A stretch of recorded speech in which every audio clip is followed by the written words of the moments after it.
say Thomas forgot. I think. Yo, people, what's going on? It's Egal Talks Football. We're back again with another video. Let's get this show started. As you guys already know, hit that like button, hit that subscribe button. Arsenal just played their first preseason game versus Nurnberg, and it was not that entertaining, but we'll get into it. We'll get into it. Let's hit that like button, hit that subscribe button, and let's go, people. Here we go.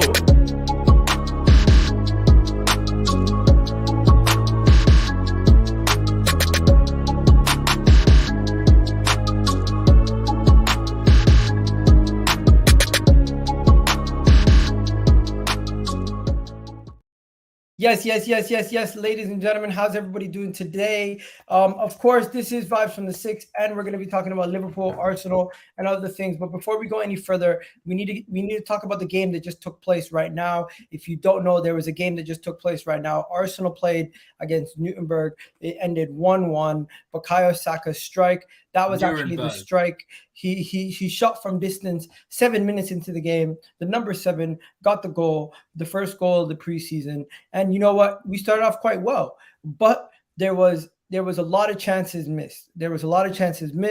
Chance missed by Gabriel Jesus.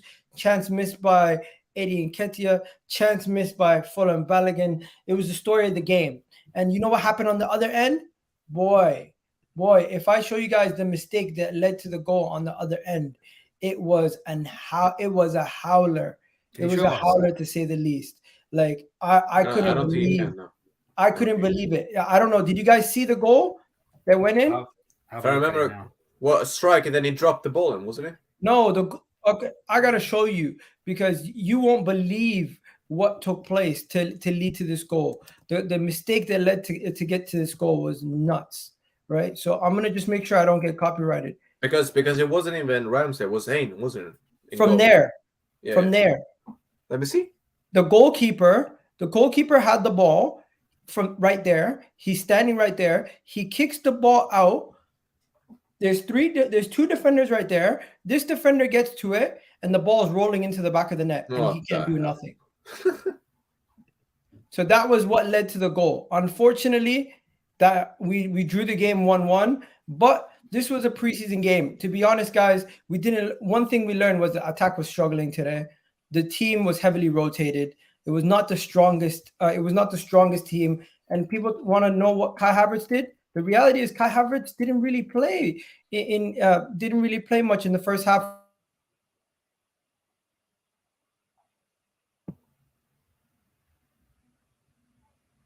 Yo, Ram, has he lagged for you? I thought it was me for a second. Gal, you froze it, big man. Can you guys not hear me? Now we can hear you, but you froze. Yeah, I turned off my VPN and something mad happened. But yeah, let's just look at the breakdown. So this was the setup. We set up like this, and then it was weird because Fabio Vieira had a stinker. What do you call it? Trossard played in the left 8. In the right 8 position to start off the game. It was kind of awkward, and the defense was solid in the first half, obviously, because we had basically a first team defense plus the goalkeeper. Everything changed when we took out Bukayo Saka. We really had no outlet attacking wise. We took out Ben White, brought in Cedric, and I'm not gonna lie to you, if I was to look at the team, Ramsdale didn't really have much to worry about. Gabriel, Saliba didn't really have much to worry about. KVR was solid. Ben White was solid, right? Fabio Vieira, shaky. Thomas Partey was solid. Trossard, I don't know how he's going to suit this position. He didn't really play it well. Eddie Nketiah was played at one point on the right wing, another point on the left wing. He was played everywhere before he got subbed off for Jesus. And Reece Nelson was drifting all over the place, but he was kind of threatening in the first couple of seconds. But then everything twisted. Kieran Tierney didn't look that. Kieran Tierney looked like one of the better players on the left side. Jesus missed chance after chance. Cedric thought he turned into Roberto Carlos one point. He cut it back and tried to shoot it with his left. I didn't know what the hell he was trying to do there. He should have just squared the ball. Jorginho, own goal. Balogun missed the sitter. Crazy sitter. Like I don't know if you guys seen it, but I posted on my Twitter. I'm just going to show you guys the sitter that he missed, because it's not all doom and gloom. Let's be honest. I'm just going to show you guys what took place. So this Oh, was no, the I chance saw it. right there. I saw that miss. Yeah. He got past the goalkeeper. He struck the ball, and somehow he missed Is it me outside again? You on froze the again. side netting. Hey, Gal, you froze again. I don't know what's going on today, bro. Bro, your connection. It's not my connection. Yeah, I turned off my VPN and it messed me up. But can you guys hear me at least? Yeah. That's good enough. Yeah. So, but yeah, long story short, it was a annoying end to what could have been a good game. It was an annoying end to what could have been a good game, but the end score is 1-1, and I just want to know what you guys thought, because you're rivals. I want to hear what you guys thought, and Arsenal fans in the comment section, let me know what you guys thought. Overall, I'm not going to get too worried. It's a preseason game. There's nothing really to worry about. I don't know how many games you guys have had for preseason yet, but it's all about match fitness and getting ready. But it is annoying when you see the team perform the way they did today. I think it's just the fact of that they have a lack of match fitness, and hopefully against Manchester United in New York, the next game, we see a better performance. But right now, it's not about performances. It's just about trying to see what you can notice. And one key thing that I did notice, remember I told you guys that Kai Havertz is going to play in the Xhaka role. He did. And I'm not going to lie to you, he didn't get involved too much in the defensive end, but in the attacking end, Gabriel Jesus made a crucial mistake. Instead of passing the ball to Balogun, Kai Havertz was wide open. I don't know why he didn't pass it to him. Go ahead. Talk to me. Please. Big up, Jay. How you doing? I'm good. I was watching a couple of the Arsenal highlights before. Your kids look good. I was like, yeah, the kids look good. Yeah, no, it's good. It's very interesting preseason, like it's one of those. So you just like you're waiting for signings, you're seeing all these bids coming in for different teams. Like it's kind of difficult to it's kind of, especially with Spurs, like you've got a new manager, so you've not seen the team play at all. Like, so we've got new players, new teams. So I did see the Havertz highlights. It's funny because he looked kind of just the same as he did at Chelsea. I'm not going to read too much into it because I didn't watch the game. So it might be being harsh, but I stand by my, if you lose Partey, I'm really interested in how Arsenal play next season, because I actually think Partey is a transfer too far. To lose 2/3 of your midfield from last season that got you 80-something points, I don't care how good the players coming in are going to be. Like, that's no top team does that level of disruption if they don't need to. So, I mean, I think Arsenal will be very interesting. But yeah, no, I'm looking forward to seeing what Spurs do. We need to make some signings, but yeah, life is good. Okay, and then we got Sam in the building. If you guys don't know, Sam's a Real Madrid fan. How you doing, bro? I'm just fine, mate. Have you had any preseason games yet? No, yeah, it's coming up soon. What do you think of Arsenal's preseason game? Because I know you probably watched it yourself. I mean, I watched a bit of it. No, I mean, the thing is, you did well in the first half, but if you could just finish your chance, it would have been a completely different scenario. And yeah, you've got that goalkeeper. Yeah, you know what? That's a good point, because Arsenal clearly had 4 clear-cut chances that we messed up. How likely is it that you get 4 clear-cut chances you mess up during a game? It's very unlikely, and a goalkeeper mistake to concede a goal too. But hey, we got my guy here, Ram. He watches the Bundesliga. Have you ever seen Nurnberg in the Bundesliga? It's been time since I've actually took a look at Nuremberg. I don't think they were in the Bundesliga last season. I think they're hovering around the second tier of German football, if I'm not mistaken. But yeah, like I said backstage ago, that result is disgusting, man. It's disgusting. Really. Overreaction, man. No, I'm just saying. Nuremberg is not a good team, and the result-wise is disgusting. But you have to say as it is. It's preseason. It's the first game of preseason. It's going to be a bit rusty. Everyone's going to be a bit meh and a bit bland. But Igal, you need to hope. You need to pray. And I'm also going to pray for you, my friend. Please do not play Kai Havertz at centre midfield. Do not play him as the Granit Xhaka. I beg to God. Ram, you're not the only one. You're not the only one who's begging for that. Trust me. I know you haven't got a lot of hair on your head, mate. but you're gonna lose all of it. Again, I swear to God, it's not gonna look pretty, man. It's gonna give you so much. It's gonna give you so much headache. It's gonna give you a lot of stress. It's not worth it, my friend. Just do whatever you can and just don't make Arteta play Havertz in that Xhaka role.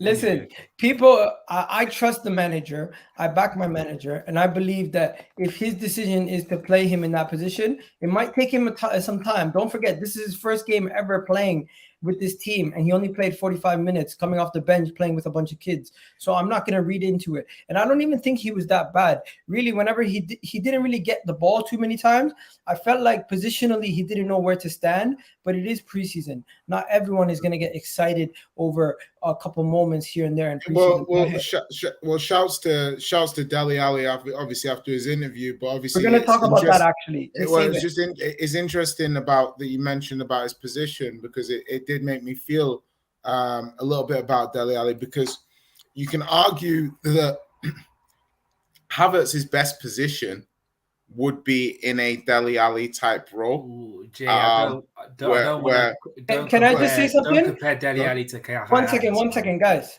I want to say this. Hold on. Jay, one second, please. Jay, Dele's too high. 1 second, bro. Yeah. We're going to talk about Dele Alli immediately after this. Yeah, Let sure. me just say what up to my guy, Tom. Tom, how you doing? I'm all good, mate. I'm seeing Jordan Henderson finally leave my football club. Oh. And I'm seeing Fabinho leave the football club as well. And we're getting £55 million potentially for them. Who we There signing? you Can go. you believe it? Who we signing? You know we what? signing? Before we go any further, make sure you also smash a goddamn like for all these people. Rams Sorry wants the for answer saying so goddamn. bad. You smash a like, people on the video. Make sure you do subscribe, and of course, there's a poll question. Have you hit that like button yet? Let me know. But before we go into Dele Alli, before we go into Kai Havertz or anything further, or Fabinho or Henderson going to Saudi Arabia, or even Partey going to Saudi Arabia, or even Tchouaméni potentially going the other way, we don't know. But they keep hearing links about Tchouaméni. That's why Real Madrid's fans here in the corner. But we got to talk about all these guys. But before we go any further, make sure you guys let me know how you guys doing today in the comment section, what you guys are thinking about Arsenal's preseason game, because I'm going to end that section on that video. Now, going forward, Thomas Partey has been linked today away from Arsenal Football Club, and we're going to get into the Saudi Arabia thing now first. Not only has Jordan Henderson and Fabinho been linked away, but Thomas Partey has also been linked away today. Do you guys think it would be a mistake for Arsenal to get rid of him? I'm telling you, yeah, like if you want to flip flop, you can flip flop. It's fine. I'm not saying you personally. I'm saying if Arsenal fans want to spend 3/4 of the season saying that Partey's the best DM or the second best DM in the league, and then all of a sudden it's not nothing to get rid of him. Oh, he should go. Let's replace him with a 19-year-old from Southampton. It's fine. And to me, that's bizarre. Like I see that as bizarre, especially if Xhaka's gone. It's not to say these other players haven't got a lot of promise. It's not to say that these players can't do the role, but it's just risk. You're exposing your risk profile in the midfield for no reason.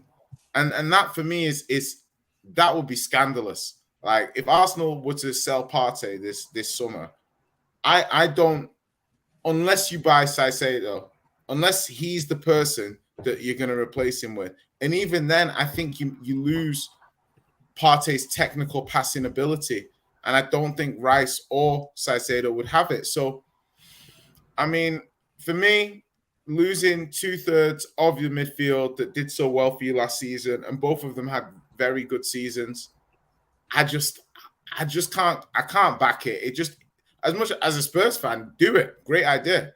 As if I was an Arsenal fan, worst idea ever. Like there's no redeeming argument to that apart from we might need to replace them next year. Like we would probably need to replace them next year. We want to make some money. Let me know in the chat if you guys agree with Jay. Would you want Partey to leave or would you want him to stay? Now, let me just go to Sam. Sam, if you had a situation like Partey, 30 years old, had a couple injuries in his past couple of years, wasn't always reliable in the business end, but when he plays, he's one of the best midfielders. Would you get rid of him or would you just keep him as squad depth?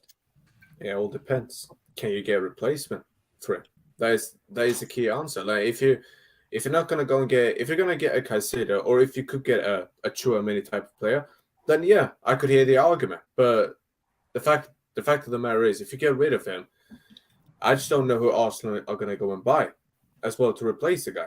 And which is why I'm saying, in my opinion, no. Don't sell, unless the guy is really pushing to leave. If he's not that desperate, then don't get rid of him, because I can't really see any other midfielder that you guys are going to be able to bring in right now, apart from Caicedo and that man, as I said before. But again, Chelsea is very much in front right now, so I don't know how long that will take before that deal gets done. If I were you, I would keep Thomas Partey, because, as I said, you're going to be playing in the Champions League now as well. Not only the league, not only the FA Cup. You're gonna need a squad, and the thing is, instantly with just Havertz and, let's just say, Rice, the midfield for me just gets weaker instead of, when Xhaka isn't even there. And if you get one injury to Rice, then everything is going to go back to being very, very bad for you in the midfield again. It'll be a crisis again. So no, if I were you, I would keep him. It'll be much better for your squad. What about you, Tom? If you're an Arsenal fan, would you sell Partey? Or do you view it similar to Fabinho? Get rid of him now and get a younger version. For me, I look at that Partey situation and I see a player who would be the most annoying player to have play at your football club, because you know what he can do, but he never shows it in the big moments because he's not available for the big moments. I am very big on Romeo Lavia. I'd love Liverpool to sign Romeo Lavia. I have a feeling that whoever gets Romeo Lavia is going to do better with him than what Caicedo is going to do, because I look at the stats and I see a player who is arguably at a similar level but is half the price and younger and has played in a better system growing up. Like, Romeo Lavia to me just looks like the perfect archetypal DM, which is why I'm worried that Arsenal might come in for him. Another thing we agree on, Tom. I just look at that and go, that is the move you should be making. But I don't think Lavia would make the move, because he needs to play football. And yes, you're getting rid of Partey, but he's going to be battling against Declan Rice for that position. If what I believe Arsenal might do, I didn't watch the preseason game. I didn't even know you were playing one, to be fair. I think Arsenal might run a system of Rice, Havertz and Odegaard at points, and therefore Lavia is directly up against Declan Rice. He's not going to get ahead of Declan Rice because you spent £105 million on Declan Rice. So I could see Lavia ending up at us, but I do think Thomas Partey should be on the way out. I don't think having him around is what I like to call false depth.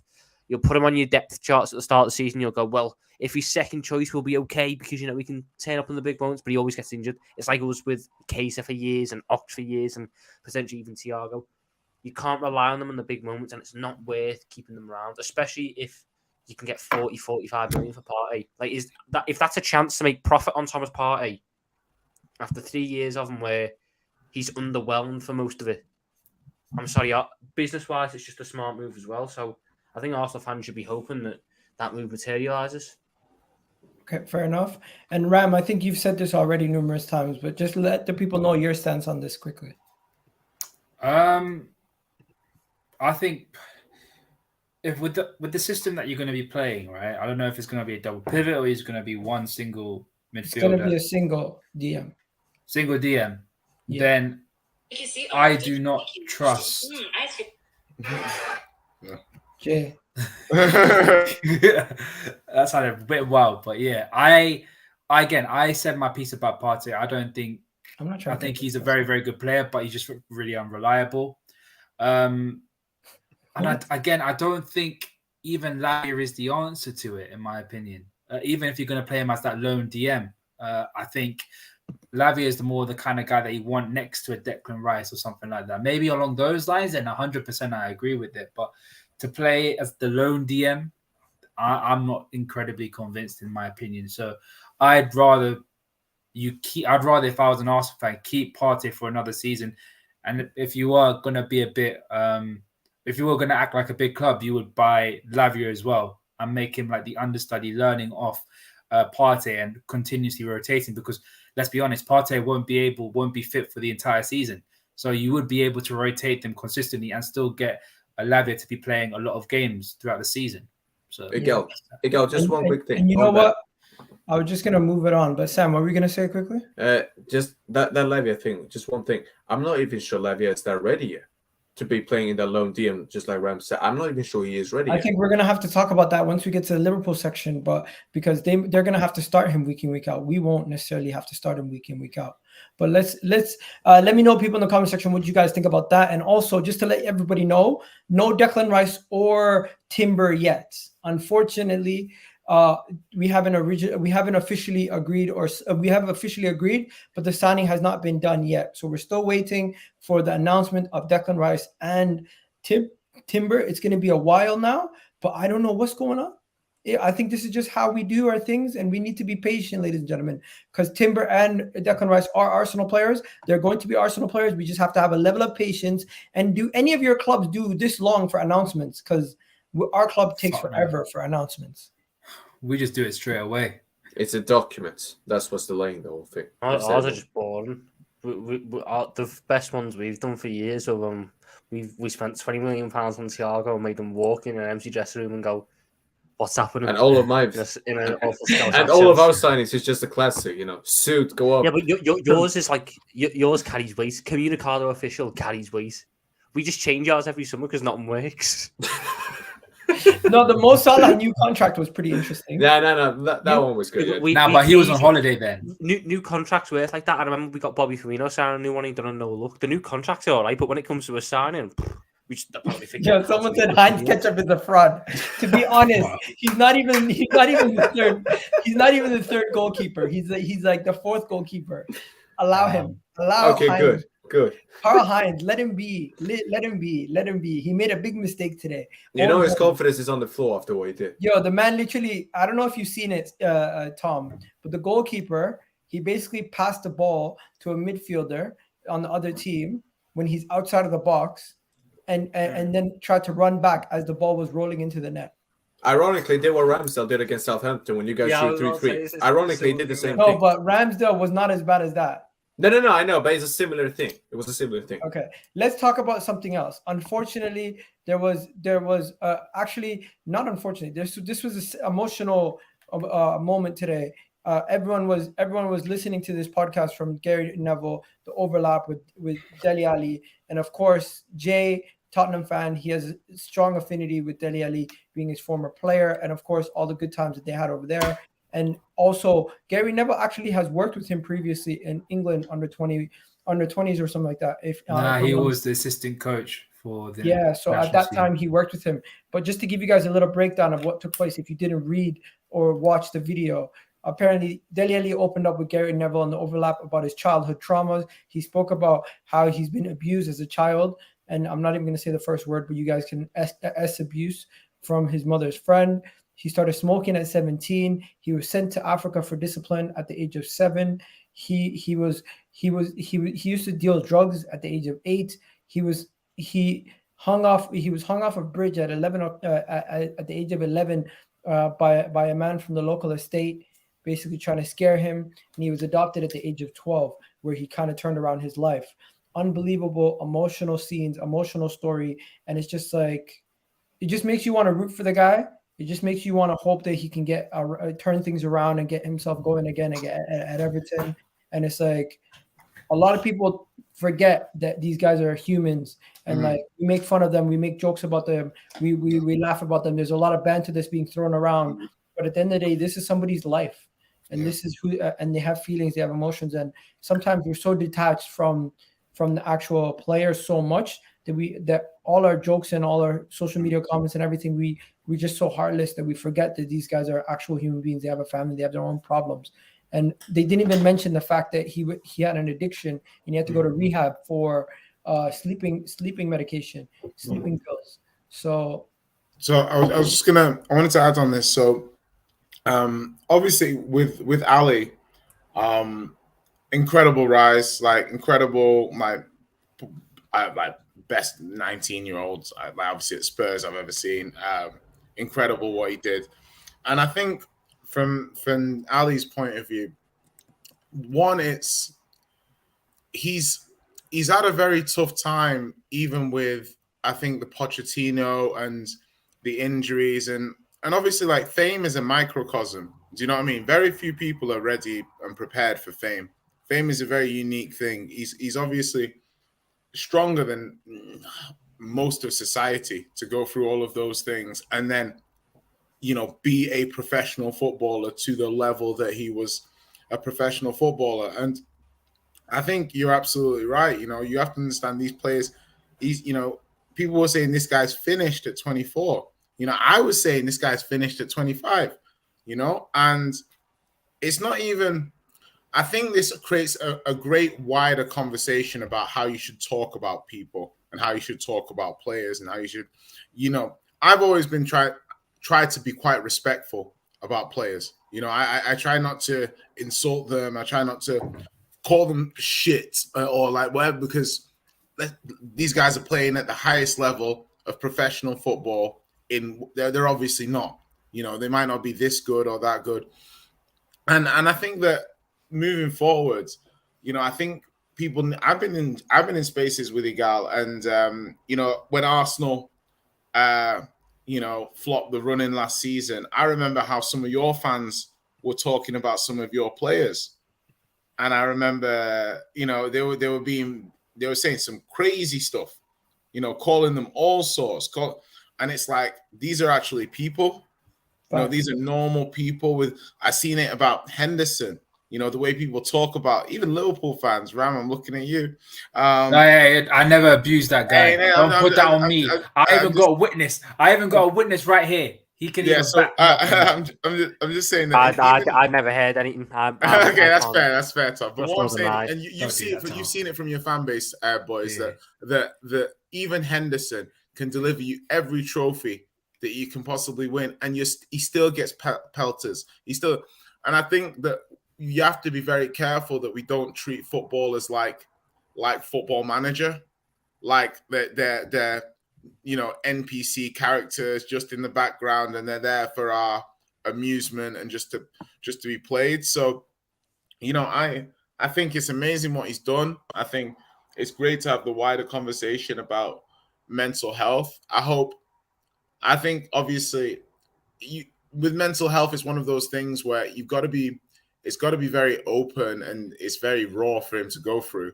But on the other hand, you want to look at the safeguarding, and even, as Tottenham, like, I won't blame Tottenham for doing the documentary, but, that won't help that Mourinho clip. That Mourinho, you're lazy, he's not a good trainer. That's a narrative that then crystallizes in society.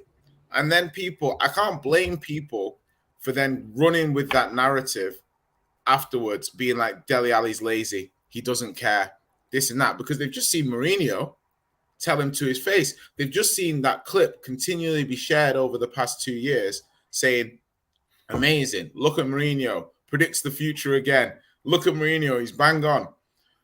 And, sometimes people, just need an arm around them. So, yeah, honestly, I hope he makes it back. I hope he comes back. And, he's had a really tough time. It was a tough watch. It was a tough watch, but I hope he recovers and, just hits even close to the heights he was at before, You know what? I'm just going to address some comments in the comment section.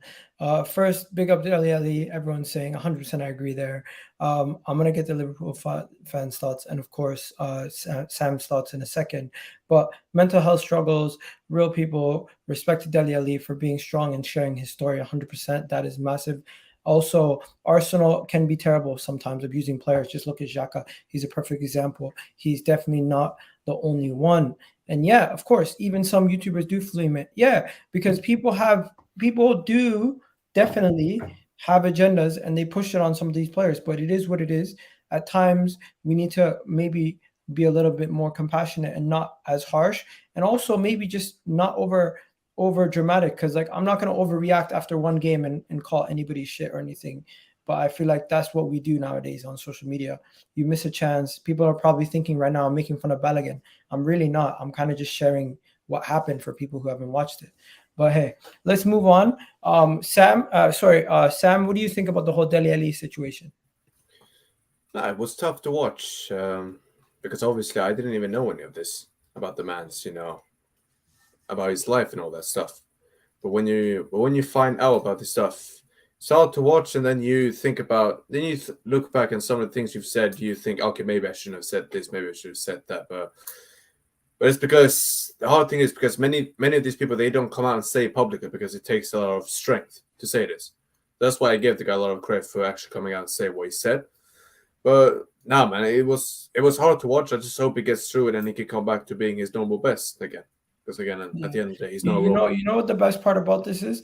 The love and support that he's been getting across world football and the support everyone has been showing him. But what are you saying, Tom? 100%. Look, it's an incredible thing he's done. It takes a lot of bravery, takes a lot of courage, and I just hope now. I just hope now that he's able to find his feet again. Whatever happens in his football career now is second, really. I just hope he's able to find himself, as a person and get through these troubles and bounce back from it. But it's a massive credit to him to come out, and also credit to Gary Neville for how he was in the interview. He wasn't trying to force any uncomfortable questions or try and lead it. It was Dele Alli led the whole thing. It was a very emotional but a very good interview, very eye-opening. So all credit to both parties, and fingers crossed that Dele Alli can bounce back from this. Yeah. And Ram, you got anything to say on this before we go on and talk about your boys, Liverpool? I'm going to echo what everyone else said. It takes a lot of courage and it takes a lot of strength from your inner self to come out and talk about the struggles that you had to deal with, especially during your childhood.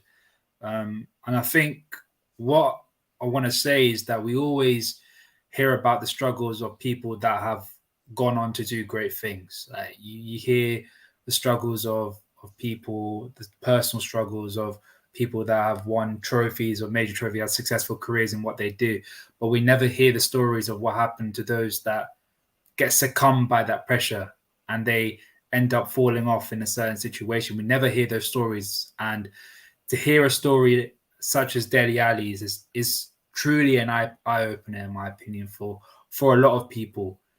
Because all of us in general, we hear stories like, I could give you a good example. I know Ben Stokes had a personal tragedy in his own career and ends up being an England national team cricket team captain.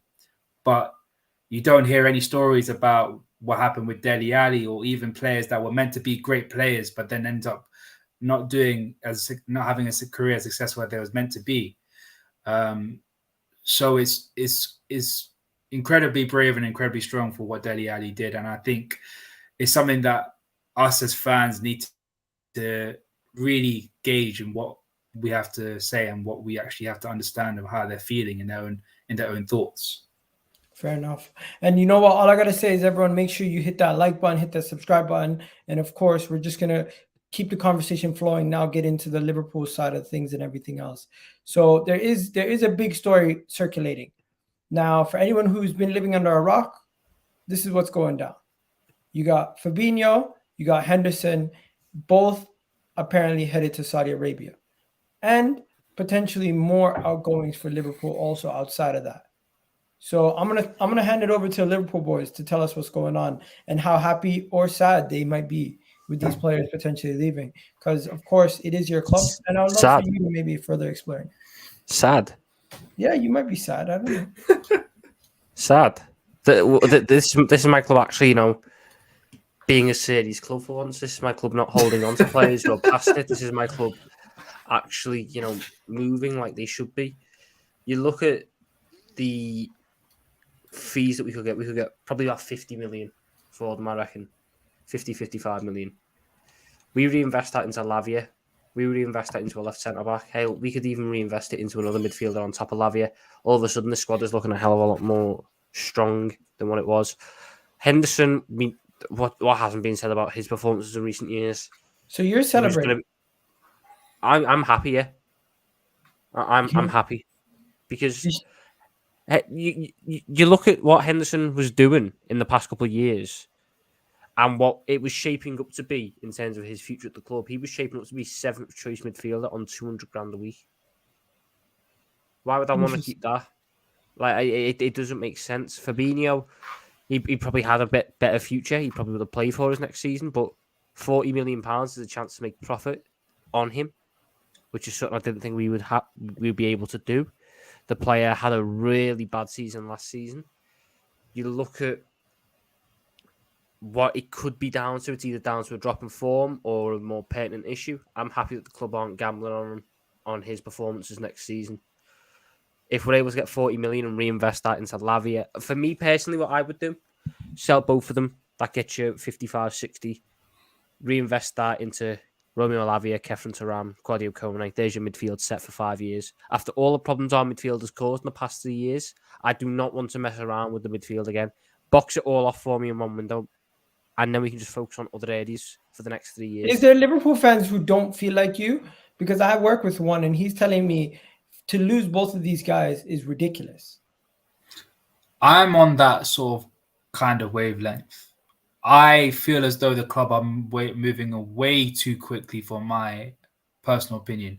I'm more of the fact that I get getting rid of one of them, but both of them, especially two people that can more or less play the number 6 role, I'm not very keen on that. Regardless if we bring in Lavia, because I still have this feeling that even if we kept both of them, Lavia will still be coming in.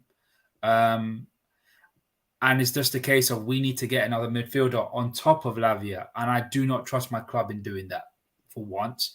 And two, say if Lavia has a bad run of games, because he will have a bad run of games. He is only 19 years old, and he is bound to happen. Who's going to be the comfort cushion for that? Because I don't want to rely on Bajcetic because he's a kid. So who else have we got?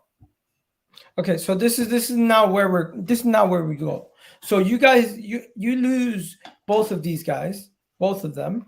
How many players do you bring in? You're bringing in only Lavia. Only Lavia. And a centre back. No, Lavia and a centre back, but no more midfielders. So you're bringing in. So you're gonna lose potentially. Actually, I even heard a rumor today that you could even lose 3 midfielders. Thiago to Barcelona. There's no way. If Hendo and Fabinho go, that Thiago stay. Because really, Liverpool actually have had a lot of midfielders that did nothing last season. So the sum total of them added up to nothing. So they had Keita, Ox, Milner, and between the 3 of them, that's about 2/3 of one player's minutes, kind of thing. So, I think you've brought in 2 midfielders. If you bring in Lavia, that's actually more than I thought you were going to do. Like, I didn't actually think you would bring in 3 midfielders at all. Is that not what you think, or is it what we need? I think in terms of what you need, as in like you have, you probably would need to bring in 2 DMs, really, if you want to bring in Lavia, because it's a big thing to say you run the defensive midfield section of Liverpool at that age. And then also, if you lose Fabinho and Hendo, who's the alternative? Thiago plays 6. Could work. Could work. No, but I don't want to see if I were you, I would go for Caicedo. Why not? No. Look, so Lavia is the better deal. This is my thinking. Yeah, but Tom, he's just 19. Like he has. Yeah. But you fell into the trap. You fell into the Caicedo trap of experience. What's the trap? He's a better player than Lavia. You sit there and say the experience of Caicedo. You do realise that the stick that Lavia gets beaten with he's only done 1 season in the Premier League. Yeah. He's not experienced. He's only actually played 15 Premier League games less than Moise Caicedo has across the whole career. Yeah, but Tom, and there are plenty of stats which back up that Romeo Lavia. But Caicedo is the better player. I've played my team. Spurs have played against Lavia, and I know it's not all about him, but in those 2 games against him, we scored 7 goals. Jay, I'm gonna ask you this, right? I'm gonna ask you this, and I'm gonna ask Sam this as well. If you swap Caicedo out for Lavia, so Caicedo played for Southampton and Lavia played for Brighton, would there be a massive drop off in both teams? I think Southampton might stay up. No way. That's the way. Right, listen. I get that you like Lavia, and there's nothing wrong with it. But Caicedo is better. Like, simple. He is. It's not even that deep. It's not even to say that Lavia can't be better. I don't see than Caicedo in the future. Blah blah blah. No, of course. But why not just go for both? If I were you, I would go for both. Why not go for both? Going for both defeats the point of getting Lavia in. Lavia wants to play football. that's why I sat there earlier and said he's not going to go to Arsenal, in my opinion, because he's not going to get ahead of Declan Rice. With me, the way I see it, we do need 2 DMs, if both of Henderson and He's Fabinho already go. agreed personal terms with Arsenal, by the way. He's agreed personal terms So with is us as so well. it has But how would you if you bring in Lavia? How would your midfield look for next season? I personally, I would be bringing in 3. I'd be bringing in Gvardiol Kone. I'd be bringing in Kefren Turam, and I'd be bringing in Romeo Lavia. Okay, Because Jay, you got to understand, I don't trust this club to actually do it next summer. So I look at it and go, Thiago's gone after next season. Thiago's gone. He's not getting a new deal. He's done. So then I'm going to have to replace him anyway. I'd rather not even have to go and delve into. No, I hear that, but also you're starting midfield. Repeat it one more time. So you're saying you want 5 midfielders this window? That's a lot of midfielders. But the thing is, Jay, you can't blame Tom for that. You can't, because look how many midfielders I've got. Yeah, but look how many midfielders we're going to play in my. Oh yeah, you got yeah. So Real Madrid have how many? But we should be playing 55 games next year. I've got 55 games because we should be making it to the late stage of the Europa League, if not the final. We should be having minimum 1 cup run to a semi-final, maybe even 2. There's going to be plenty of game time to go around for these players. No, it's just till mid-August. But so you still got Bajetic, Curtis Jones. Yeah, I'm not using. I don't want to use Bajetic in the role that we used him in last season because it caused him to get injured. He's definitely not getting central. I spoke to a Liverpool fan today. He told me Bajetic is good, but the thing is, he's worried about having 2 young midfielders. Two young sixes. Honestly, that I really do not care about. If it comes to if we get Lavia, we're gonna hope Bajetic is his pathway and his growth. Honest to God, if you can't, no, but that's not what they're saying. What they're saying is you're going to be relying on 2 very young midfielders to get it right for you guys. That's my issue. You could have a lot of growing pains in that. Which is why I was asking Tom, what would be your midfield for next season with these signings coming in? So the way my midfield depth would look is I'd have Trent in his inverted role, and we really lack anyone else who can do that unless the club want to try Bradley or Bajcetic there. Left DM, so in the role that Fabinho was in, I'd be looking at Lavia at the start. Lavia, first choice, Kone, second choice, and Bajcetic is a third choice. Right central midfield, I'd be looking at Szoboszlai and Thuram. And left central midfield, I'd be looking at Alexis McAllister, Curtis Jones, and Thiago. Thiago, I don't know what player I'm going to get next season. I don't know if I'm going to get someone who's available for 40 games or available for 15. I really don't know. So he's going to get injured. He's going to get injured again. Yeah, I don't like to include him high up on these things because if I put him high up, he's going to get injured, and then the depth chart looks worse. For me, I look at our starting midfield next season of Lavia, Szoboszlai, McAllister. There's a lot of growing pains that are in that. There is. But for me, I don't think we're going to win the league next year. I don't think we will do. I think Man City are the favourites for it. And I think Arsenal probably... It's neck and neck between us, probably. So I'm happy to go, right, the season afterwards is when I expect it. So I'm going to sit there now, and I'm going to bring in all the pieces I need, and I'm going to give them a year to play together, to develop together, to work with each other, so that when it gets down to it, when it gets down to the next season, when we should be doing something, we're in the prime positions that we don't have to bring in any more players and worry about this, that, and the other from the market. We've got all the pieces that we need right there. I can't lie though. Ram, just quickly, and then I'll let you go. Yeah. One thing, Tom, I can't lie. If City doesn't start getting some players in, if it's only going to be Gvardiol, I can't lie. I could see you actually sneaking that league out because they're getting rid of a hell of a lot of players. Listen, I'll let Ram go. When it happens is.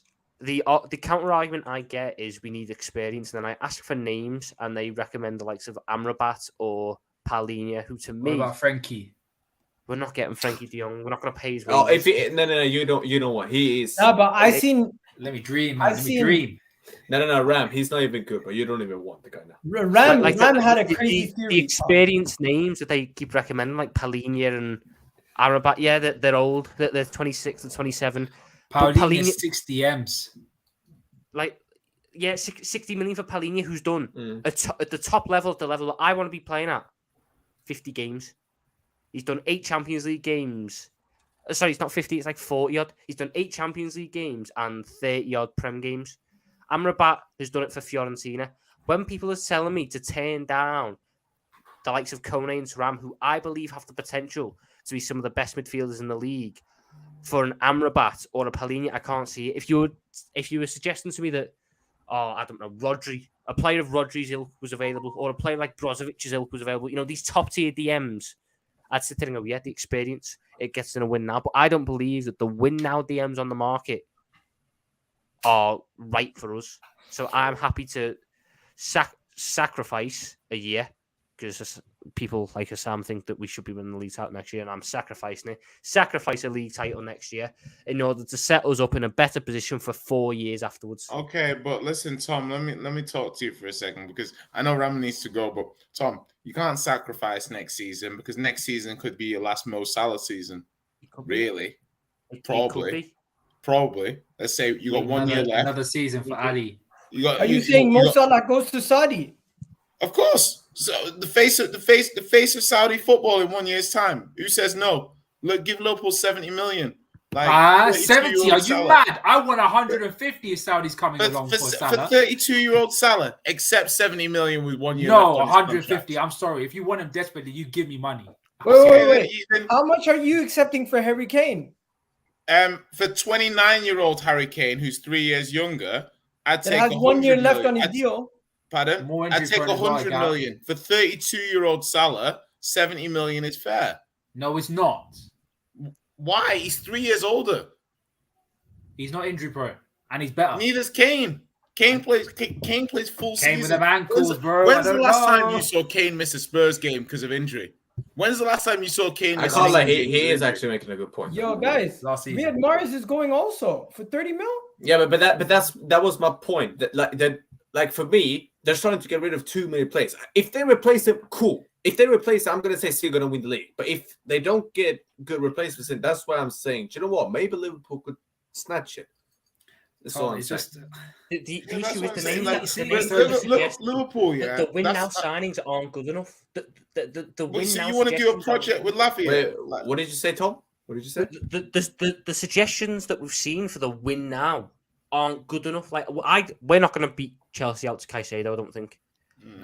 We're not going to get Tchouaméni, contrary to so many deluded fans' beliefs. Tchouaméni is not going to leave Real Madrid a year after joining. Manifested. What other DMs are we looking at then? What other ones are on the market? You know what? You're one of the only fans that sits here and says you can't get Tchouaméni. I was in a space where your whole fan base was fighting Tom, saying Tchouaméni wants to leave. Okay, let me just. I'm sure you as a Real Madrid fan will understand this. They run with the narrative that he won't play. Like he played 50 games last season. He played 50 games. Kroos is older. Modric is older. He's going to continue to play. Okay, now let me just break this down. Listen, I don't know who the fuck is coming out with these stupid things. Oh, he wants to leave, brother. Let me tell you something. Number one, the club has made it clear he's not for sale. I don't care if you bid 200 million. We're not going to sell it. He's our only six in our team. And number two, the guy has made it clear he doesn't want to leave. So, and I was in that space, ironically, which you spoke about, Gal. And that's why I was just sitting there and putting laughing emojis up, because Tom was literally saying, "Listen, it's not going to happen. Stop living in a fantasy land. Like the guy's not going to leave." And I'm sorry, why would you leave? Like it was one season. The guy was injured all the time. And people need to understand, before anyone brings this whole thing up, oh, but look how many midfielders you've got. Let me just make one thing clear. Kroos and Modric, just like Tom said, they're leaving next summer. They're mostly there to just teach these young midfielders that we have now how they're supposed to play, how they're supposed to react in certain situations and moments. That's all. Like, Tchouaméni will have a big role for us now. He will. And he knows that. So will Jude Bellingham. So will Camavinga and all these guys. Like, whoever that's putting this shit out on Twitter and saying, oh, but there is a chance. Listen, it's not. Stop. Like, you're giving yourself false hope. It's like me trying to go get fucking Selena Gomez now, for example. Oh, you have a chance of getting her. No, you don't. Stop making false hopes, bro. Like, it's it's like the arguments they were trying to give him. They were like, "Oh, he won't play because they've signed Jude Bellingham." They play in different positions anyway. Different positions. Bellingham's not going to stop. You said it. You said it in the space, and I'm just basically sitting there saying, "Okay, so how does Tom understand this?" But he's got 8 or 7 other people just complete sitting and saying, "Oh no, but that's not true." Many Camavinga and Bellingham as a trio. Like Real Madrid are not going to let that go.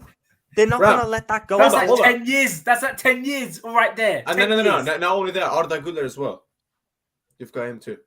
Oh, yeah, I forgot about that guy. It's crazy. So Valverde. the names that were suggested of like Caicedo, Tchouaméni, not happening.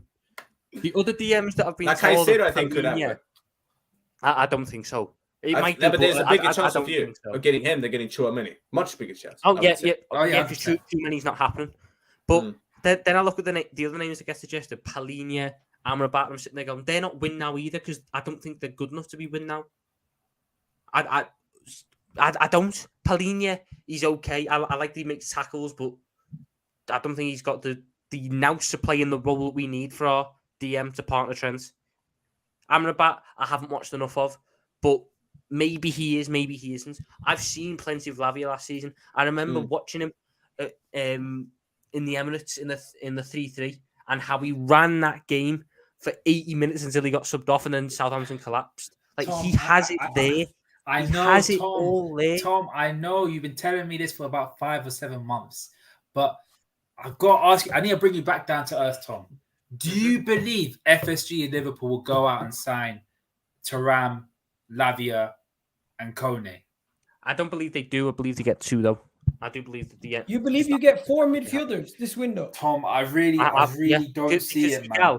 Igal, I reckon we were going to get 3 anyway without Henderson or Fabinho going. Now that both of them have gone, they're going to have to get another such a body. big change. I don't. It is a big change, Ram, but it's our fault that it's got to be a big change. I know.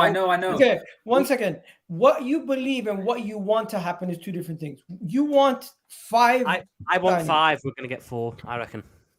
Thing is, I don't blame Tom for wanting that much depth. I genuinely don't. But the thing is, the issue the is onus, the seems FSG, mad. that's the issue. It seems mad with us on at the club level that we're getting 5 midfielders in one window, but this is making up for 3 years of negligence in that midfield. We have not bought a midfielder since Thiago 3 years ago. No, but let me ask you another question.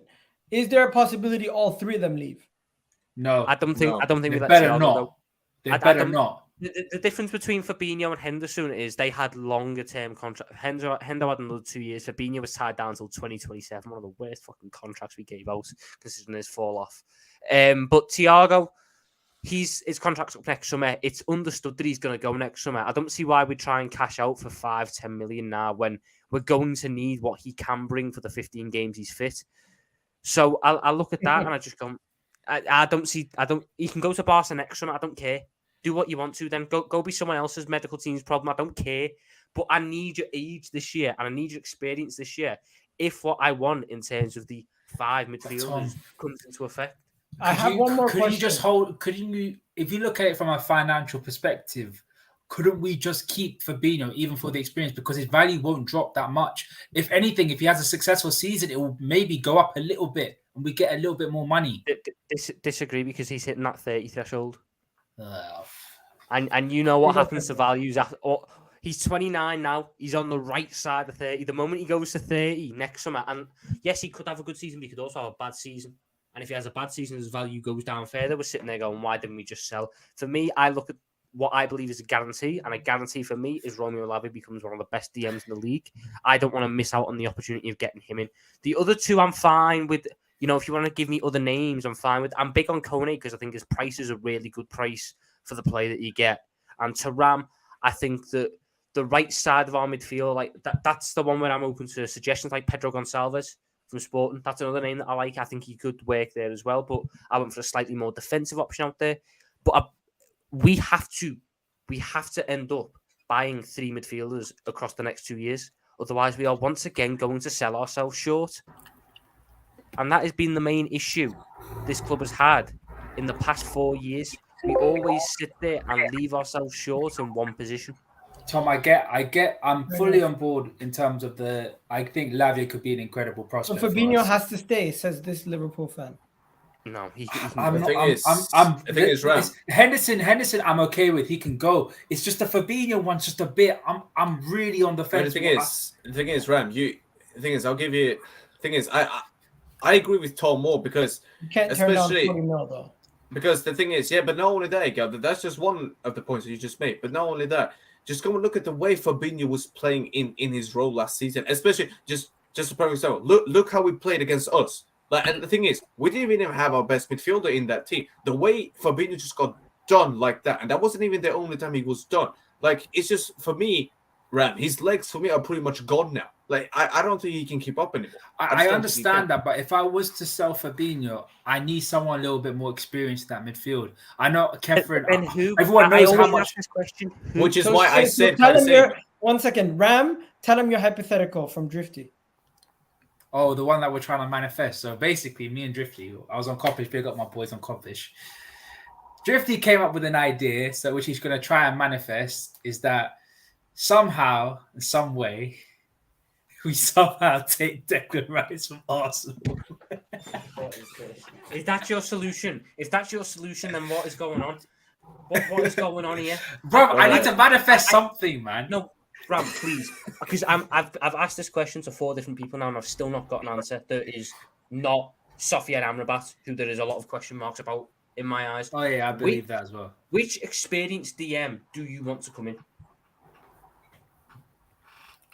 Is there any experienced DM? Yeah, Tchouaméni. This is the thing. Like, we're moving into a new era of players. It's a new era of manager. So they're new profiles. So the thing is how big is your risk tolerance? For me, when I'm looking at Liverpool, it's like, okay, Trent's inverted, Fabinho looked better. McAllister will give you more stable possession, but the team also looked better when Curtis Jones came into the team. Yeah, he'll play. Curtis Jones isn't necessarily going to get benched straight away. He'll play. But again, Jay, he's not good enough to be a starter for Liverpool. He can be a starter. No, but Ram, he's not good enough. No, but the thing is that that's at this up moment, for debate. yes, he's not good That's enough. up for debate. We will see if Curtis Jones is good enough for at this age now with a defined position. Yeah, at Liverpool. Yeah, McAllister's coming in. He's going to compete with Jones. Shabalowski is going to play on the right. Probably rotate with whoever plays there. Obviously, we've got no one else who plays there. Well, you're going to have to. You know what hurts Liverpool?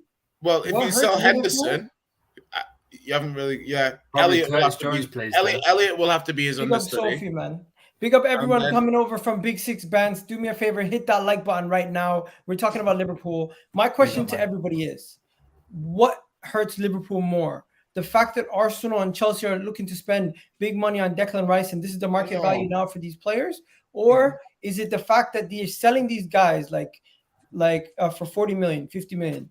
They don't have enough money to reinvest to get all their signings. Which one do you think it is? Flipping with the Declan Rice thing. I'm being flippant with it. I'm not serious about that. This problem for Liverpool. We would have enough money to pull off the signings that I believe we need. Of course.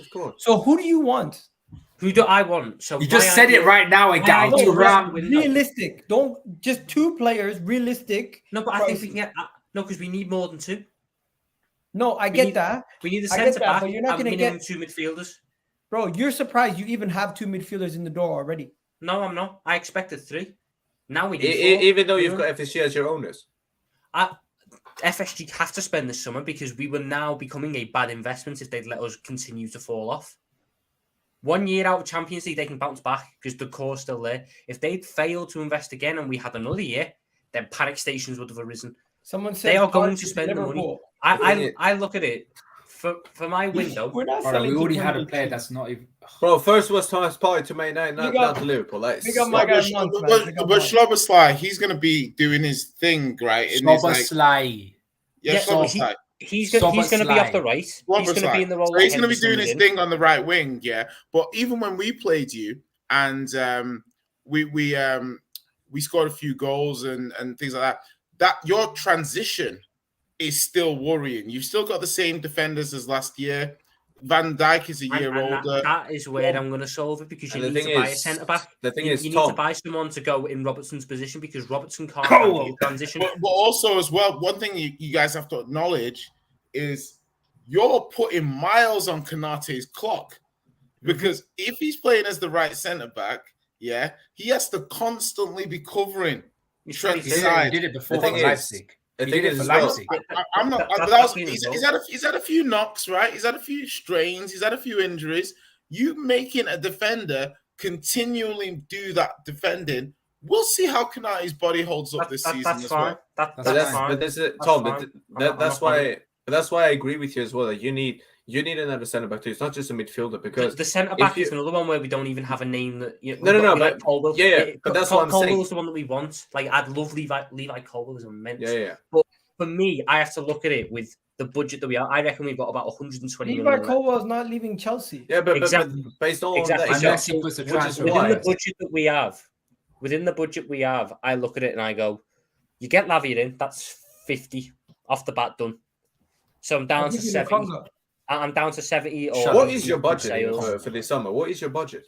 I reckon we've got about 120-ish left this window. If you account for the 60 million that we can get from Henderson and Fabinho. So you had You got Okay. that from Red You Man know TV, what would be a shameless, man. Liverpool signing? Shameless. A Liverpool signing for me would be they go somehow and they find some random guy who's 25 years old that has been playing first team football in like Germany or something. He comes in and bangs. But who is there that kind of player? Is there somebody out there in world football? I know who I think would be a good set. People won't like it either, but I know who I would have as a stopgap centre back who could be a rotation piece for years to come. Instead and he's cheap. He's cheap as well. It'd be instead of Go. You mean instead of Joe Gomez? Who? Adebayo from Fulham. You'd rather him over Gay? Yes. He's gonna cost you 50 mil. He's 50 million. Adebayo's 10. No, that's not true. We got Cameron. Gay 50 mil. Gay's 50 mil. Arthur Melo. He's the Palace captain. Obviously, he's 50 mil. Yeah, but I'm not gonna lie. is, Tom, Arthur Melo was the worst signing. He set you guys back. I remember so many people trying to justify that signing. It made me. I think it's No, but can I ask one question? What is this obsession with Levi Colwell that Liverpool fans have? Because we want him. He's the only player that we have been linked with. He's the only centre back that we've been linked with. No other centre back has got a mention. If you don't get to the Sporting centre back. Yeah, because we pissed off the guard. We pissed them off. I heard that we pissed Sporting off with the Garte. That's why we're not going to negotiate gas. No, because it's a release clause with Inacio anyway. We've not interested in Inacio. They were all Portuguese reports that have been shut down by any journalist who's actually been right this summer on Liverpool. We're not. It's literally just Colwell. It's just Colwell. That is a worry. As things stands right now, do you have more faith in your title hopes now that Henderson and Fabinho are leaving, or less? It depends on who we get in. It all depends on who comes in. Even if whoever we get in is still less. Don't tell me you're on this experience type thing. Tom, it's less. Man. Hold on, Tom. If you don't get a centre back in, do you think you will be able to challenge? If you don't get a centre back in, no. Our left centre-back options for the season would be Kostas Tsimikas and Andy Robertson, who are two of the most attack-minded left-backs you've ever seen. And by the way...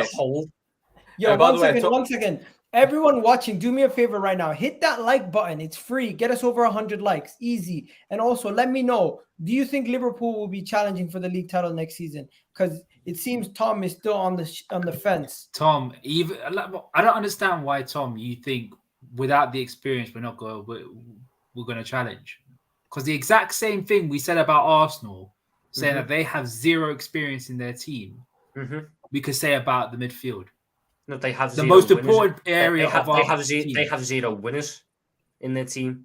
Their winners were Martin Odegaard. Partey's a winner. Your winners were Martin Odegaard and Thomas Partey. Saka hadn't won anything bar an FA Cup. What about Zinchenko? Odegaard wasn't even a winner. Odegaard didn't even play. You can't even say he's a winner. Trossard led Genk to a league title. Fabio Vieira was part of a league-winning side. What's it? Genk? I'm on about the Gabriel in Jesus, the big moment. Zinchenko. Yeah, so you had Zinchenko, you had Partey, you had Jesus. No, that's three. I look at our winners: Virgil van Dijk, Alisson Becker, Trent Alexander-Arnold, Ibrahim Konate, Andy Robertson, Mo Salah. Wait, what has Konate ever won? The FA Cup and the Carabao Cup just the season before, okay. And a DFB Pokal. But then we could say Bukayo Saka then. Yeah, I gave Bukayo Saka won the FA Cup. Yeah, Bukayo Saka won the FA Cup. I gave him.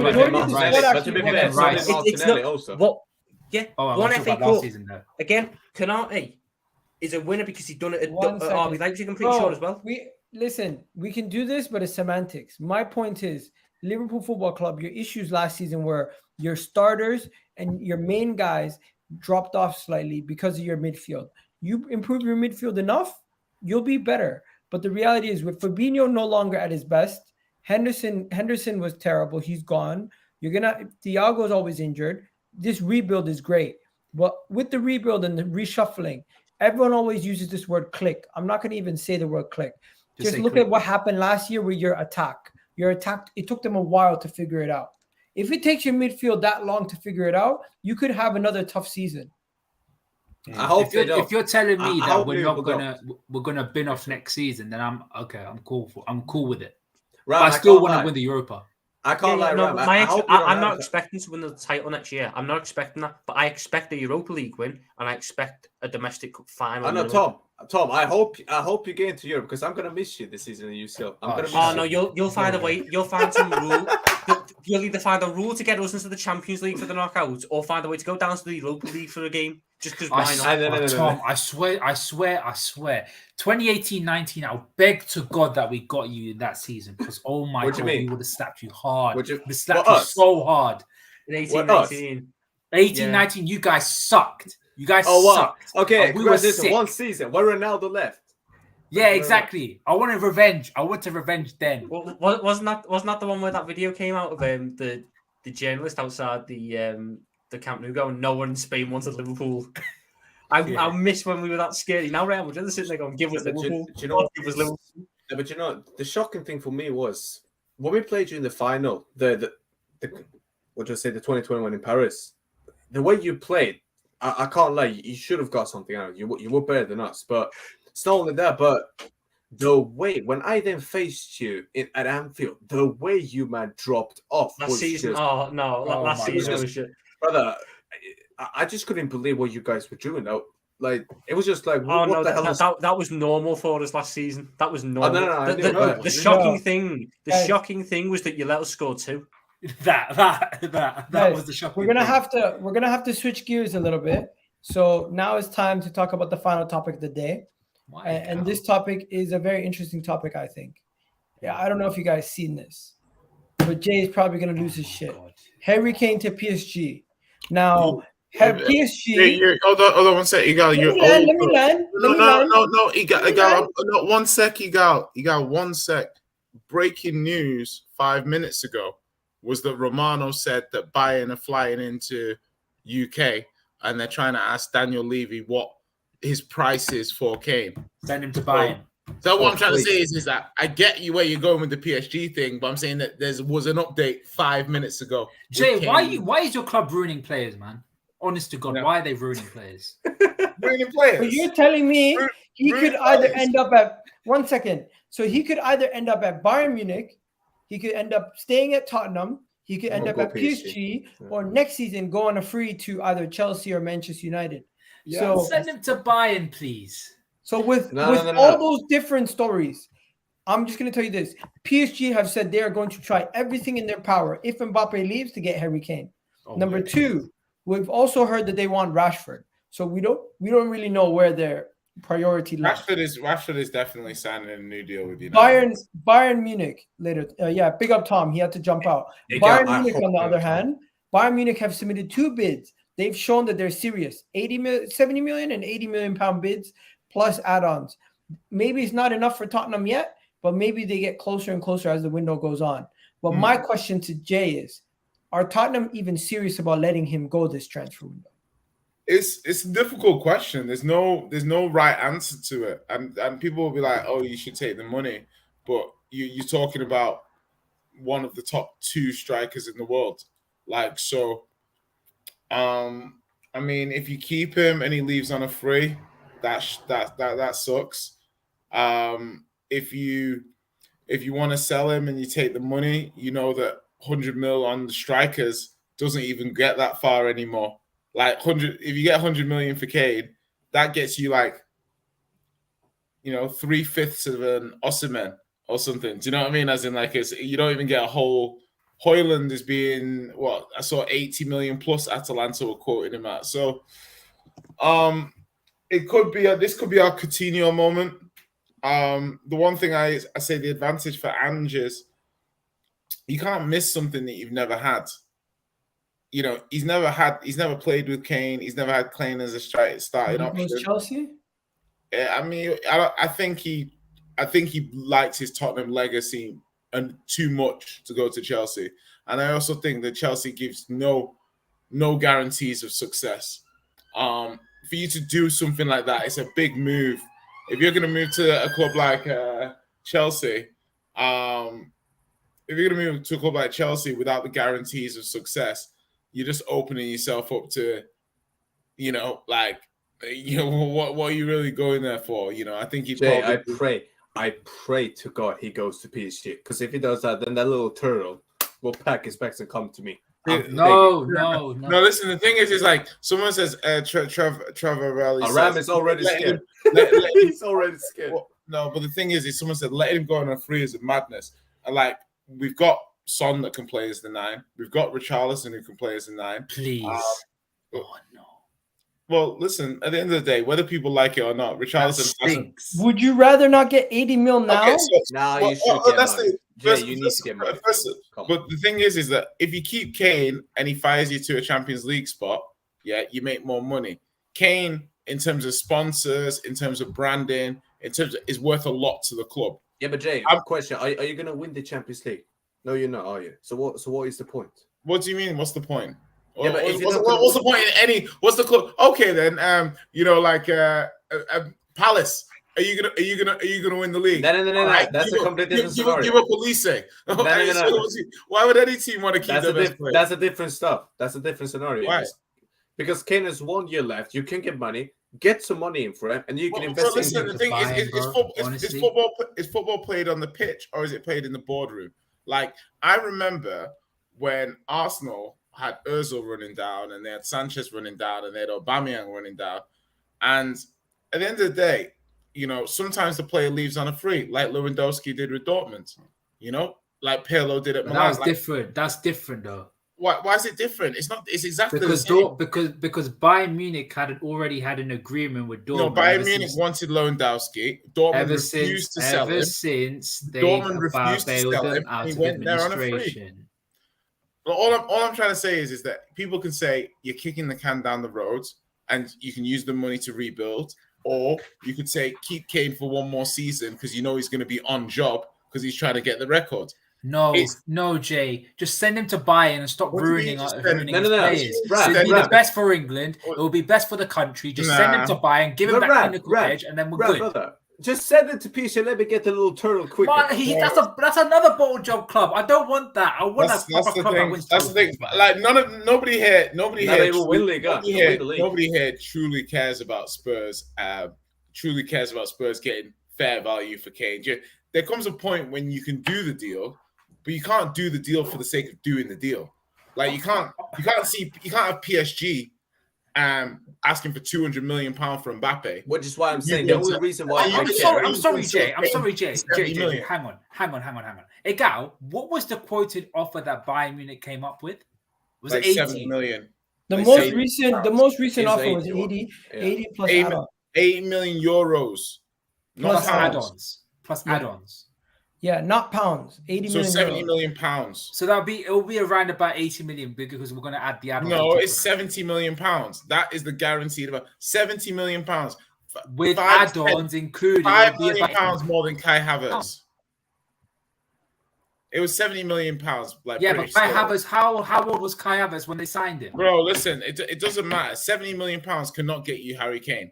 Let's not joke here. Like if they give you 80 million pounds and then 10 or 15 million pounds on top of that. Why do Spurs don't need to do that deal? Like that's not a good deal. Kai Havertz is 24, by the way. Just do it for the betterment of football, man. Yeah, but would you rather not get top? That doesn't make sense. What are you talking about? You want Spurs to take undervalue for Kane for what reason? He's got 2 years left on his deal. He's got 1 year left. Sorry, What? even worse. 1 year left on his That's even deal. worse. He's 29 years old. On the Yeah. turning 30, which is the wrong side of 30. It's not. Mhm. He's turning 29. He's turning 30. Mm. Get as much Okay. as he could possibly can. That is Get the as point. much money Just and get money, reinvest it and into then- the squad. Yeah, and then Listen, get another but- centre back but or a striker. But the thing is that you have to understand is that Harry Kane's value is Harry Kane's value. Yeah, so it's like if you are trying to buy one of the two best strikers on the planet, yeah, at any moment in time, doesn't matter what their criteria is, and he's under 30 years old, that has to be £100 million. Okay, if I give you a choice now, let's say I give you a choice now. PSG or Bayern gives you 120 million for him, yeah? Let's Yeah. say if you say yes to that, yeah? And I say, if you say yes, so you will go and pay Napoli the money for Osimhen, and again, would you take that? Would you still keep listen, Kane? I don't even know who I'd want, but if you gave us 120 million for Kane, of course I'd take it. I'd probably take 100 plus add-ons is a good deal. Like it's not, Spurs aren't being screwed over. I don't think the buying club's being screwed over. I think that's a fair deal all round. Whether Spurs do the deal, I'm not sure. But like me personally, I would probably do that deal. Fabinho to Al Hilal. Liverpool get an extra 5 million. They're gonna get 45 million pounds, and the deal is done. Ram is greedy. Ram is greedy. Ram has become greedy now because he wants every single deal we can. Like a guy could change the entire complex of the deal. Just like a guy, just make it £5 million more, please. No, seriously. I want 50. I'm serious. I want 50. No, Liverpool are gonna get 45 million, and the deal is gonna get wrapped up. Says I mean, still, that's good money. Who's reporting this? Is it Ben Jacobs? It better not be Ben Jacobs. He knows not to waste my time with what's he like. Sorry, this Travorelli is making me laugh. Yeah, Kane is third best. What? No, listen. I'll allow people to say Haaland's better than Kane. Even like I'll let them go. What is it? Wait. How is Kane third best? If that's what I'm trying to say. I don't know who the second striker is. But there is none. There is no. That's what I'm trying to say. I don't know who he thinks is better. Wait, than Kane. Did he just say Darwin Núñez? Is that what? Is Mbappe a better 9 than Kane? No. Hang on. No, I don't think Mbappe is a better 9 than Kane. But Mbappe, the thing is, Mbappe is not really a striker. He will play as a striker if he comes to my club, but he's not really a striker. Yeah. He's more of a winger. Yeah, he's a winger. He's a very good 9. Which is why I'm saying the only reason I care about this thing is just sell it to PSG. Give me the little turtle so I can go and win this UCL. 100 million. Man said little turtle, bro. You know. No, he is a little turtle. He is. 80 million is better than risking going to Chelsea or Arsenal on a free. Exactly, man. Jay. Well, okay. You call up Napoli and say, "Hey, Osimhen, how much do you want for Osimhen?" What do you think he tells you? 200 million. Okay, so 200 million pounds for a striker who's had his first huge season in the second best league. No, but you're buying his potential. Yeah, right? You've got a player like Harry Kane with 3 golden boots, 2 30-goal seasons, record goal scorer for his country. But you're not buying no potential and no sell-on. Doesn't matter. The guy's still in his prime. No, Jay, you're buying Kane, who's 29 years old. Bro, don't put Kane down. Don't put Kane down. And you spent 64 million on Darwin Núñez, and you know how because of potential, bro. You know how difficult the striker market is. 64 million got you a Darwin Núñez. Yeah. Jay, how much you want me to sell Kane for 16 million? No one's saying. Just sell him for around about 80 to 85 million. But this is the point, Jay. If you look at this situation now, yeah, all these players that I've bought for my midfield that my club has bought, it's not because they're world class in it. It's because of the potential. Camavinga, Tchouaméni, all these guys, they've got potential in it. Yeah, from the Modric and Kroos stuff. Like the thing is, when people tell me, because I get this stuff all the time, no one's going to be able to replace Kroos and Modric like that. No, I know that. There's not going to be anyone like that. But you buy potential to at least get closer. Same with Harry Kane. No one's going to replace Harry Kane apart from Haaland. But he's not going to join Spurs. That's what you know what I'm upset about? Yeah. I'm upset about one thing. We have 105 people and we only have 77 likes. You guys can do much better than that. Hit that like button right now. It's absolutely free. Get us over 80 in 2 seconds. Because this is not even 80, 90. 77 likes for I'm gonna say this right now. We're not gonna continue talking until you get it to 80 likes. Literally 3 more likes. I'm just saying. We're not going to stop talking until we get 80 likes. 80 likes, then we'll start talking again. Okay, we're at 80. Thank you. That wasn't hard. That wasn't hard. No, listen, but the thing, exactly. But I think people are getting a bit like people have stopped deciding to pay for. How much? If you ask Man City, just quickly, this guy in the comments here, Tens in Wood, they say Modric is 37, Kane is 7 years younger, bro. That wasn't smash the like for ball. That wasn't the point. That wasn't the point. The thing is like I haven't heard, you know? when Benzema was 34, he was lighting up the Champions League. 5 years older than Kane. Lewandowski at 34 was getting bought for what, 50 million, but with 1 year left at Bayern Munich. So why all of a sudden, is it Spurs doing the wild valuations? We're not. But again, if someone then told me sell Benzema again a Kylian Mbappe or Haaland, the thing is, with Robert Lewandowski is one of the most marketable people. I think he's. Hang on. I think when I first checked, no, Jay, let me finish. Come on, man, Lewandowski. Jay, right. Let me finish, bro. Let me finish. Because I did my research on this, right? All right. Take out Messi and Ronaldo, because again, they're the anomalies as always. I think he was ranked second as the most marketable footballer in Europe. Impossible. It's not impossible because he had shirt sales of him. He had shirt sales of him around about 82 million, I think. No, but the guy is very marketable, just like you said. He is. Because he's part of that. He's part of that TikTok thing. He was the TikTok king. Right, listen. To me, Lewandowski's never had the streets. I'll have to look at some of his sponsorship deals. And Kane's never had the streets himself. Guys, let me stop everybody right now. Simply put, will Harry Kane leave Tottenham this transfer window? Yes. No, I don't. Because of Danny Levy. For the best man of England, the English. I think Kane wants. Okay. I think he wants to, but I don't think Levy will stop. I don't think he leaves. I think he stays. I think he plays and he smashes it and he leaves on a free. And if he signs a new contract, it will only be because Tottenham have somehow convinced him that their project is going to continue and he is content with being a Tottenham legend and not pushing on and going to another club honestly, it's a tough one. It's like some days, like today, like you got because Romano's pushing it now. Romano's pushing the new contacts and so it's saying that Spurs and Bayern officials met today. That's what Romano's pushing that. I'm like, what the hell? I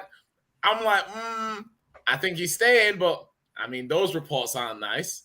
So on the flip side, it's a bit like 50-50. If you see Spurs, right, this is what I'm going to say. Our attack, we've got Gil, we've got Solomon, we've got Kulu, we've got Richie, we've got Kane, we've got Son. Our attack's complete, right? If you see Spurs do any sort of negotiation for an attacker right now that costs anything more than 30/40 million, he's going. Yeah? Because what we do, and this is our track record when we sell players for a lot of money, we'll buy their replacement in as much as we can because we're not trying to do a West Ham. You know, everyone knows you got 105 million now. Hey, you know what I mean? Like, you'll go and try and buy a player. So if you see Spurs bid for any sort of attacker now, moving forward, just know that Kane's on his way. But I can't call it. I think he stays, but I won't be surprised if he leaves. I mean, he will have much more options if he stays and then goes for free next season, to be fair, because everyone's going to want it. But the thing is that if it comes to a point where he says, I want to go to Bayern, like, because I'm not going to lie, like, it's different to the City situation because it's not like Kane not like going on strike, not coming to training, blah, blah, blah. But on the other hand, it's a lot of the German press are going with this. Like they're going hard with this. And Kane, look at Son. When they said, Son might go Saudi, immediately Son said, no, I'm not. What are you talking about? I'm not going Saudi. Yes. I'm staying at Spurs. Yes, but if it's something that doesn't align with their ambitions, they'll 100% say no. No, but the thing is, by the same token, you can say no anyway. Like Son basically said no to Liverpool. Yeah, like the season he signed his new contract. So all I'm trying to say here is Kane is not putting this to bed. Yeah. For whatever reason, he's not putting. I just think it's because he's open to the move. But you know what? We are going to put to bed. Unfortunately, we're going to have to put the show to bed because it's almost an hour and a half. But I'm going to I'm going to say this, Jay. Next time, hopefully, we have a stream on next week, Thursday. Hopefully, there's more information. We'll get as much information and we'll try to come with a logical argument. There you go. Hopefully the little turtle. I will get more information about him. Oh yeah, bro. In the next few days. If PSG get 200 million from Real Madrid, Kane is getting that 100 million. It's not even that. In the next few days or in the next week, he has to decide. Mbappe has to decide. Otherwise, they will put a price on his head. You owe me a draft as well, man. You owe me a We'll do that soon. Anyways, everyone have a wonderful day. Go check out Never a Foul. They're going to be live at 10 o'clock. I got to go. I'm not going to be doing no stream tomorrow, unfortunately. Tomorrow I'm going to be extremely busy, but I'll try to do an upload or something if we make a signing or there's something that happens. But keep posted. Love for the love, everyone. Make sure you hit that like button on the way out if you already haven't. Let's try to get this past at least 100 likes and have yourselves a wonderful day, guys. We're out of here. Peace. Everyone, you already know what it is.